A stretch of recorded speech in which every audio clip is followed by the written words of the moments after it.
Oke, kita lanjut lagi dengan batang monokotil. Jadi batang monokotil di sini kita bisa lihat. Jadi batang monokotil ini ciri khasnya apa? Ciri khasnya adalah mereka nggak punya namanya kambium. Oke, jadi mereka punya banyak pembuluh yang pembuluhnya itu tersebar gitu aja. Kita bilang bahwa pembuluhnya monokotil itu adalah kolateral tertutup. Kenapa dia tertutup?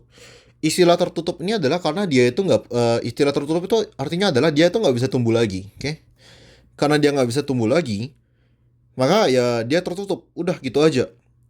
Kalau nanti batang dikotil, istilahnya kolateral terbuka karena dia ada kambium. Jadi istilahnya dia masih bisa tumbuh, dia tuh terbuka untuk pertumbuhan. Maksudnya kolateral terbuka. Mari kita lihat lebih lanjut. Jadi ya sebenarnya sederhana banget ya. Dia ada epidermis, korteks. Jadi semua ini korteks. Karena dia nggak ada pemisah antara bagian korteks dengan bagian tengah, jadi kita bilangnya semuanya korteks. Kita nggak ada istilah stele, kita nggak ada istilah empulur di sini. Kita bisa lihat bahwa vascular bundle-nya atau si pembuluhnya ini kan tersebar gitu ya. Kalau kita lihat lebih lanjut, bagian luarnya bisa jadi ditutupin sama kutikula, jadi lapisan lilin namanya kutikula, ada epidermis, baru di bagian bawahnya bisa jadi ada hipodermis, tapi hipodermis ini cuma epidermis yang melebar ke bawah. Jadi epidermisnya itu melebar ke bawah dan biasanya ini itu dari sel-sel itu kolenkim. Jadi hipodermis ini dari kolenkim gitu. Kalau misal ini klorenkim, nah jadi terkadang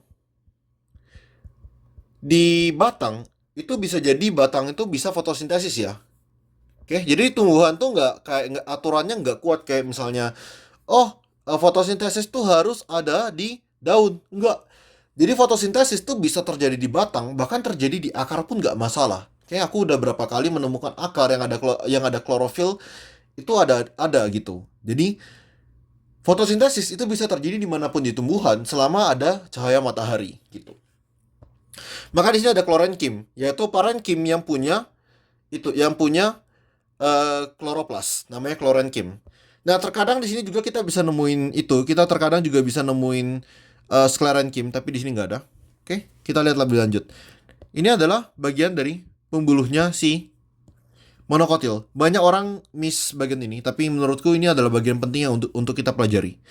Jadi di sekitarnya sini, di sekitaran pembuluhnya, kalau kita lihat satu pembuluhnya, ini bagian luarnya terdiri dari sklerenkim ya, sklerenkim. Terus kita bisa lihat bahwa phloem, dia ada phloem yang menuju keluar, jadi phloem itu selalu menuju ke luar, dan xilem yang menuju ke dalam. Oke, xilem menuju ke pusat dari batang. Kalau kita lihat di sini juga sama ya, xilemnya tuh semua menuju ke pusat dari batang. Sekilas ini kelihatannya dia kayak muka ya. Ya aku juga suka bilang kalau mereka tuh bentuknya kayak muka gitu.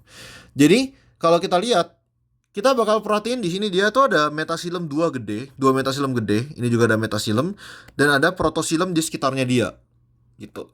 Terus di bagian ini ada bagian kosong. Ini tuh istilahnya apa ya? Aku lupa ini ada istilahnya gitu, aku lupa. Tapi intinya ini adalah bagian yang awalnya tuh dia nggak apa? Ini yang masih muda ya, awalnya tuh nggak ada. Terus seiring pertumbuhan bagian ini apa? Sobek gitu. Bagian ini sobek dan dia bentuknya seperti ini. Ini tuh kosong ya, ini nggak ada apa-apanya. Ini bukan pembuluh. Oke, ini adalah bagian dari batang monokotil. Coba kita lihat lebih lanjut. Oke, jadi kalau kita lihat lebih lanjut, contoh aslinya seperti ini. Ini kemungkinan batangnya jagung, aku lupa pastinya batang siapa. Kita bisa lihat ini ada metasilemnya ya, metasilem 2, metasilem lagi. Nah, sekitarnya ini adalah protosilemnya ya, protosilemnya di sekitarnya situ. Mungkin nanti ada gambar yang lebih jelas. Dan ini bagian yang aku bilang tadi, bagian yang sobek tadi itu. Ini ada phloem di sini. Sekitarnya ini adalah sklerenkim. Kita bisa lihat ya bahwa ini semua parenkim ya ini. Ini juga kurang lebih sama. Jadi kita bisa lihat bahwa semua silam tuh kurang lebih menuju ke bagian tengah dari batang.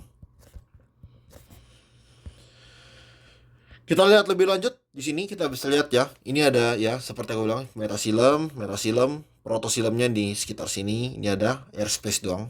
Jadi cuma daerah kosong doang. Di atas ini adalah phloem. Kalau pakai mikroskop yang bagus kita bisa lihat bahwa ya phloemnya terdiri dari apa? Dari vessel elemennya, jadi sieve tube-nya phloem sama sel companion. Oke, jadi sel itu pendamping pada phloem kelihatan juga di situ. Oke, jadi ini adalah batang dari monokotil. Simple ya? Iya, simple sih. nggak banyak amat. Kemudian kita ada contoh namanya penebalan anomali. Oke, ini adalah contoh kasus penebalan pada monokotil, penebalan anomali. Oke, jadi penebalan anomali gini, normalnya monokotil tidak punya kambium ya. Monokotil tidak akan punya kambium. Monokotil itu kebanyakan tumbuhan yang herbal, tumbuhan herbaceous gitu. Namun pada beberapa monokotil, contohnya di sini kita ada tumbuhan namanya Dracaena. Itu Dracaena ini punya namanya kambium anomali. Coba kita perhatiin di sini. Jadi bagian atasnya itu dia ada epidermis dan dia uniknya dia juga punya gabus loh, tumbuh apa? Jaringan gabus. Tapi kambium yang ada ini kambiumnya berbeda ya dengan kambium yang dimiliki sama dikotil. Di sini kita ada istilahnya ini, kambium ini. Kadang kita bilang sebagai secondary anomalous cambium, secondary thickening, sorry, anomalous secondary thickening cambium. Jadi kayak kambium penebalan sekunder anomali pada itu Dracaena ini. Contohnya Dracaena. Tapi ada juga tumbuhan monokotil lain yang juga mengalami penebalan sekunder. Jadi berbeda dengan kambiumnya dikotil ya. Dikotil kambiumnya itu kan menghasilkan apa? Phloem sekunder ke sini. Jadi phloem sekunder ke dalamnya adalah xilem sekunder ya. Kalau pada ini, pada monokotil, nah si kambium ini dia akan menghasilkan bundle gini loh. Dia ngasilin bundle-bundle pembuluh. Oke, jadi dia nggak ngasilin xilem sekunder ke sini, phloem sekunder ke sini nggak, tapi dia ngasilin bundle-bundle gini yang bikin batang itu menebal. Kita bisa lihat gambarnya di sini. Jadi ini bentuknya Dracaena ya. Kita bisa lihat ini adalah jaringan gabusnya. Terus ini kurang lebih di sini ya. Ini adalah daerah kambiumnya. Terus di sini kita bisa lihat ya. Ini dia ngebentuk ini bundle-bundle pembuluh. Jadi dia ngebentuk satu pembuluh, satu pembuluh, satu pembuluh.